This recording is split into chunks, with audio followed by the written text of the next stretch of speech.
I said no, hey, yeah. Hey, yeah. I said no. Hi, this is Matt Gressick. Welcome to another episode of Brick and Mortar. I'm your host, along with my other host. Thank you. Brick and Mortar, education from the inside out.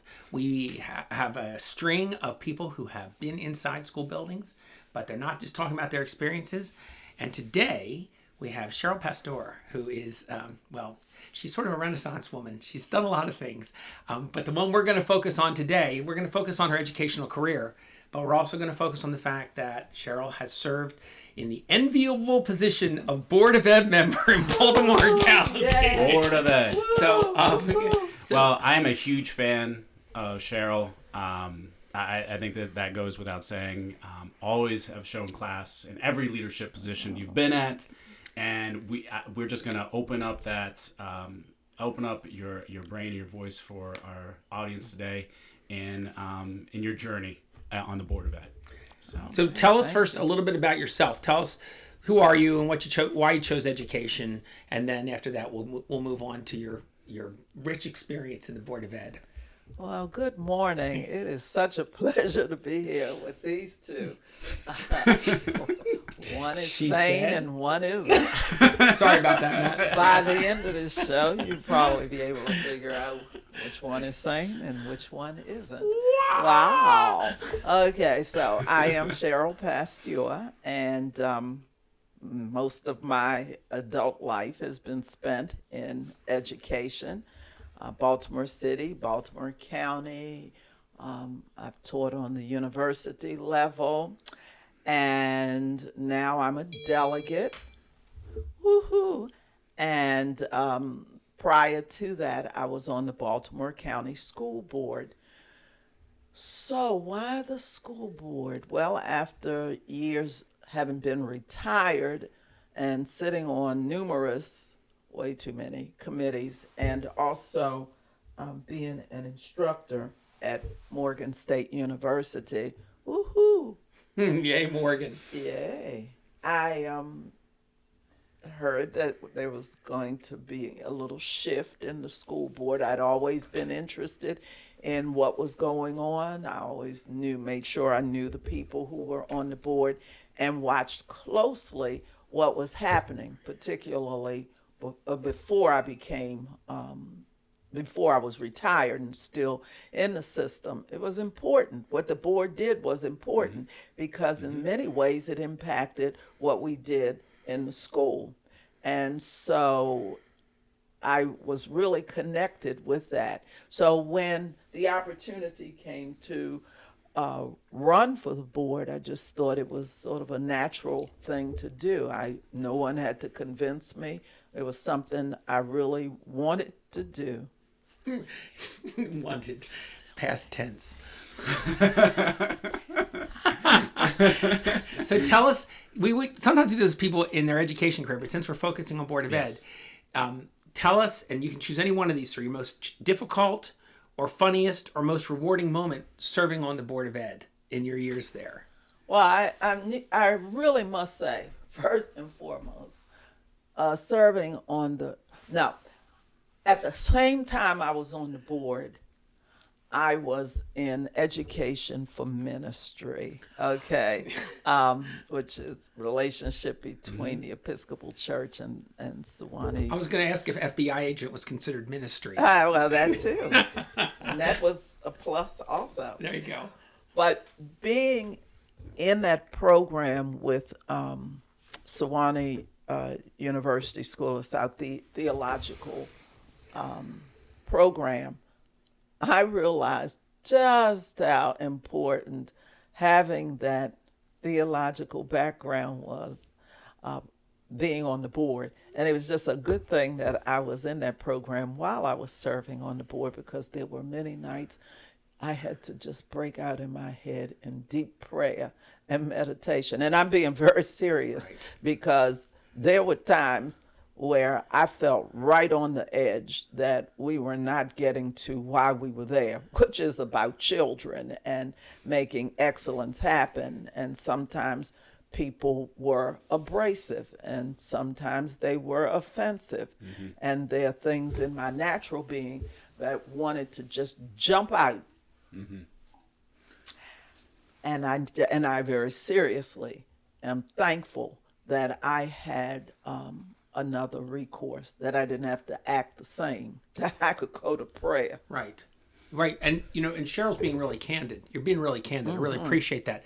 But I think a theme that's already popping out, and we sort of set it up because we know it's true too, is that serving on the Board of Ed can be a highly challenging position. Absolutely. People, I serve as a legislator, but I serve a broad constituency, but people focus on Board of Ed members.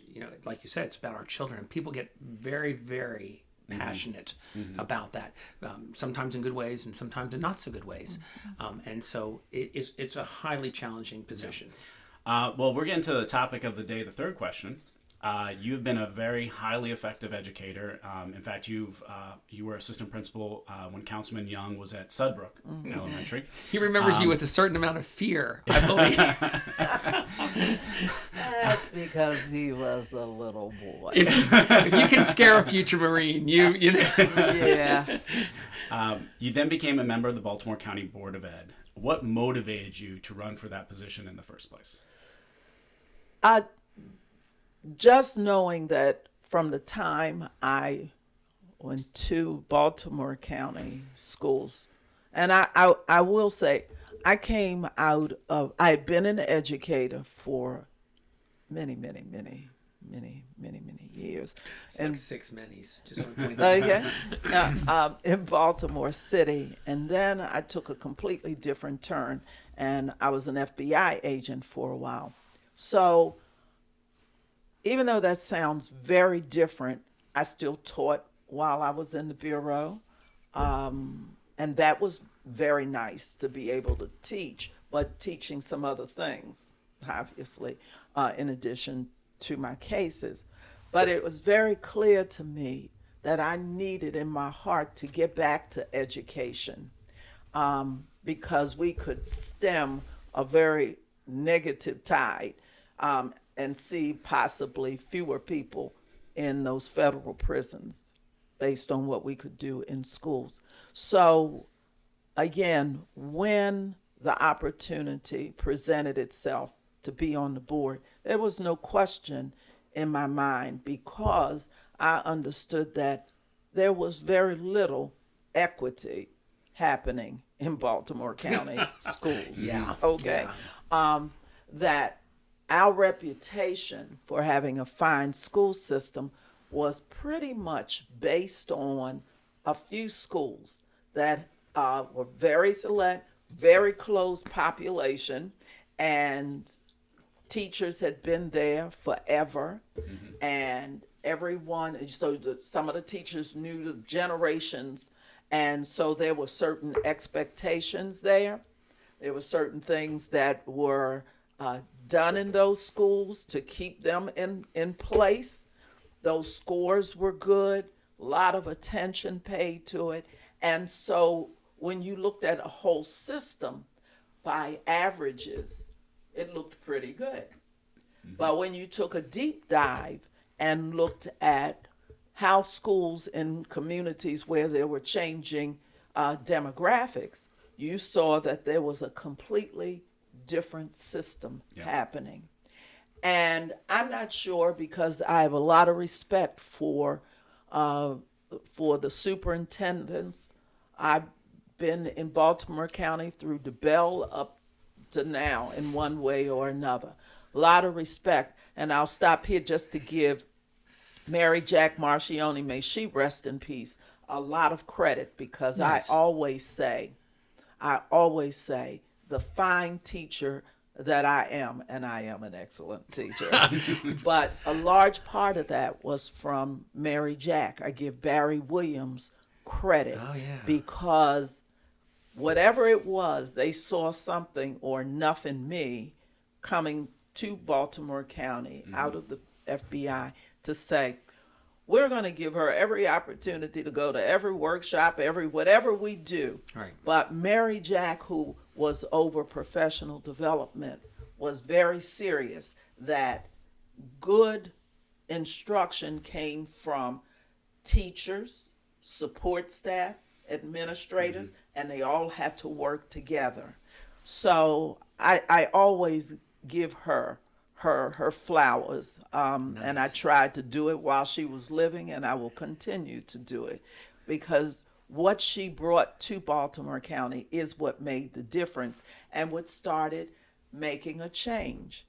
And I will also say that in Baltimore County, Stuart Berger, who is a very special person indeed, but what Stuart Berger did was recognize, one, that his thing was good principals can do anything and be anywhere and make a system rise. And he took a look at African American people who wanted to be administrators in a different way. So we all started rising. We were always relegated to the predominantly African American schools, let me quickly say. Okay. But we did start rising. So I knew that if what Dr. Hairston used to say is all means all, then that had to mean that the school board needed to be an integral part of that movement. And that's one of the reasons, because I'd come through the ranks. And I've always said Baltimore County was always very good to me, and I grew in Baltimore County, and I wanted to be on the board. You were a credible and significant force on the board, and now we should point out that Cheryl Pasteur is now Delegate Pasteur, serving on the Baltimore County delegation, but in the state legislature also, and is an important voice for all of us in that. Thank you. All right. Well, hey, Matt, that sounds like a phone call. Wonderful timing again. You know, I love it. The phone calls come at about the same place, and it's just amazing. Let me pick it up and see who it is. Hey there, caller. Thanks for calling in. Hi, it's a pleasure. Can you, this is another familiar voice. I think this gentleman may have called in before. Yeah, maybe. Can you identify yourself for us real quick? I'm James Eversole, repeat caller. You guys have such a great show. Long-time listener. Yeah, and there must be like several thousand Eversoles in Baltimore County that are calling in. I don't know, because so many people with the last name Eversole have been calling here. It's just amazing. But I remember you had a really on-point question when you called us once before, and we have now delegate, but former board member Cheryl Pasteur with us. Do you have a question for her? Yes, I do, and I assume this is why the board let me through. So, yeah, we do have a serious screening process. Yeah. It's true. Thank you for pointing that out. It's a discerning screening process. So, my question is, what should people who want to influence a board member and their decision making know so that they can be effective in doing that? Wow! Again, a nice Wonderful. turn. Yeah, we do have really smart listeners. It's amazing. I'm overwhelmed. Thank you for calling. We appreciate it. She's going to answer your question now. All right, here we go.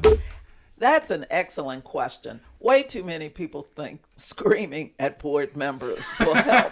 It will not. Okay? If you have a position, send a letter. An email. Email. Okay?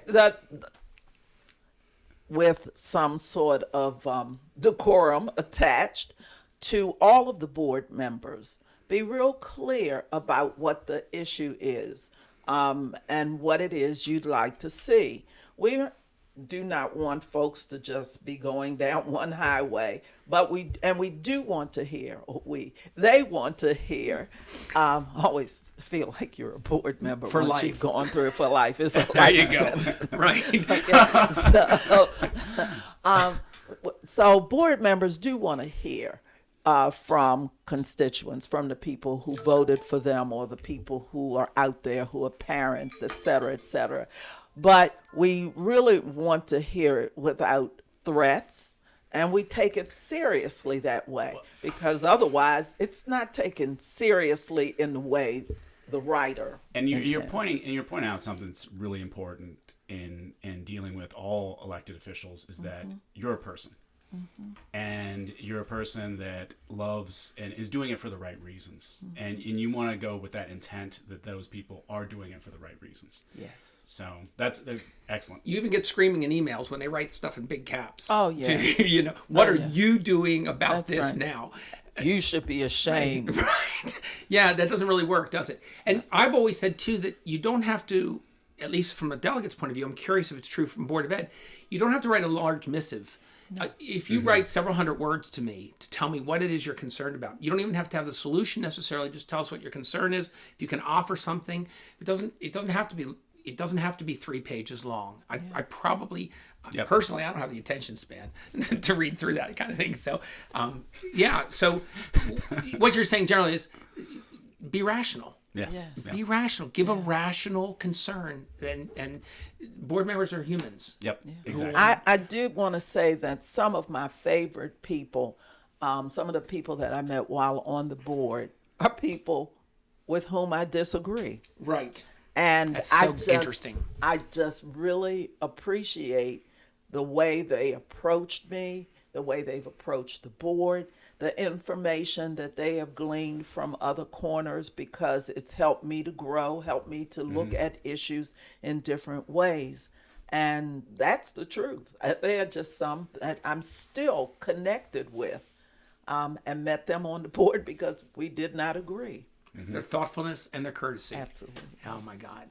All right. So we may have addressed this already. We'll see. Yeah. It's a misconception. What is the biggest misconception people have about education in general, and specifically about board members? Now, we may have hit on that. If you want to if we have, you can elaborate. If not, you can come up with something that. Well, first of all, board members should know, not only those people who are addressing the board members, but let's start with the board members. If you look at the organizational chart, board members are over. That little line goes from the board to the superintendent on one side and the Office of Internal Auditing. They're the same, superintendent and that audit office on the same line. Wow. The superintendent does not have the control over that office. The board does. And folks need to understand that. And I know that when I'm just listening to board meetings way in the past, right up to now, and even sitting on the board, we don't think about that internal audit office as something that we need to be connected with, because that's the group of folks who keep us right, who keep us, it's not just the law office, but they make sure that what we're doing are the correct things. Something that you're allowed to do. Yes. Right. So it is so critical. Yeah. And that we understand, that everyone understands that too. And the reason that it's not under the superintendent is so that there won't be that kind of control or influence. Conflict of Right, interest. and people say that all the Conflict. time. Well, the board just does whatever the superintendent says anyway. I've heard people say that. That's not really accurate, is it? But people should understand that the board is responsible for policies and procedures. Let me say that again. One more time. Policies and procedures. Yep. We don't write curriculum. Right. You don't. Okay. And we run into that in the legislature too, for sure. Yeah. So we need to understand our lanes. Yeah. And too often it's about curriculum. It doesn't mean that we can't speak to what it is. After all, we have a curriculum and instruction committee. And so we do hear what they have to say, what they're bringing forth. But we need to tie all of those things back to what our policies, and what's that other word? Procedures. We always must turn it back. Can you hear the those- teacher leading the class? Yes, What's the other? yes, What's yes. the other word? And I really wish you could see my hands, because you really know I'm a Very teacher. animated with Okay. procedures. All right, we're gonna Nice, angle off on the end here. Like Wade, and if you were queen for a day and you had an opportunity of changing a mascot or altering a mascot of a school that you were interactive with, either you led as an assistant principal, or any school in Baltimore County, you're like, wow, I really wish that mascot would apply here, because you were a board member and you were involved in all those schools. So what would you think about doing? I would, and I'm about as serious as I've been today, I would actually change Randallstown's from a ram. I mean, I really wouldn't, but I'm going Nice to explain alliteration, why. R&R. Yeah. From a ram to a butterfly. Now, I know. Work with me, guys. Guys. Sorry, we got to pay attention. Sorry, that was just a great answer. Randallstown butterfly. That was a great answer. Now, I really We could stop right there. That's a great I answer. really would not want them to be called butterflies, No. especially the football team. Right. All right, would not. But I'm just saying that out here, there, wherever I am now, in the ethers. Well, I'm saying that because Randallstown has always gotten such a bad rep. Yep. And people see Randallstown students as this charging and vicious ram. Yeah. But the reality is that we have such good students there, and we have wonderful teachers there, and that people just make assumptions about what goes on. People They label assume they're label caterpillars. schools. Yes. And then those labels become reality simply because everybody believes them. That's correct. So I think Muhammad Ali would approve of the butterfly, you know. That's right. That's what he said. He would go with that. Floating. Like a butterfly. That's right. Right, All exactly. right. So I don't really want Somewhere them on to the continuum, they be should the gentle it out a little Randallstown bit. butterflies. But I'm just saying that because I really wish people would understand our schools. And I'm looking forward to the next, this is my plug, the next superintendent to showing Yes. that all does mean all, and that everyone will get to see some equity in what happens in our schools. May she serve long and well, because we Yes. haven't had a superintendent for a long enough time in Baltimore County for That quite is a while. true. Yes. Yeah. So, yeah. And to that she's highly point, qualified. the students who will be seniors this coming school year will have had one, two, At three, least four. four This will different- be their fourth And superintendent. and so That's we ridiculous. need consistency. Well, it's one of those things that this is coming to the end of the interview, and it's one of those things that I just want to say thank you. Yeah. My kids go to Baltimore County Public Schools, and because of you deciding to serve, you've made a real difference in their lives, and I appreciate your service. You pointed out in this interview already issues of systemic racism that have gotten better, but we have a lot of progress left to go. Issues of structural racism that have, again, gotten better, but we have a long way to go still. And I appreciate you because I knew you went through a rough time on the board at times. Yeah. And you've always showed dignity and courage. And to you and all the board Thank members who give of your time for what can only be described as an incredibly modest stipend. No one's getting rich being on the board. No. Absolutely. The not. time you give and the care that you show, we need to honor and respect, but honor is the most important part, our board members, because they are taking on a huge and important task, and they're doing it mostly out of service. So thank you for being here. Well, I want to thank both of you and your audience for listening in. Yes. But I do want to thank both of you, you Delegate Ebersol for, oh gee, that's that name again, for the work you do Ebersol, in the yeah. legislature in terms of education. And Matt Grassick, I am your fan. and when I finally grow up and stop trying to find a new job, whatever you want to run for, especially if it has to do with children, We still want them to. I too. will be out there because appreciate you that. are absolutely awesome. So both of you do a great Well, job. thank you. This is Brick and Mortar, Education from the Inside Out. Tune in again in a couple of weeks, and we'll have another episode for you. I don't know if we can top this one or not, but we'll give it a try. Take care.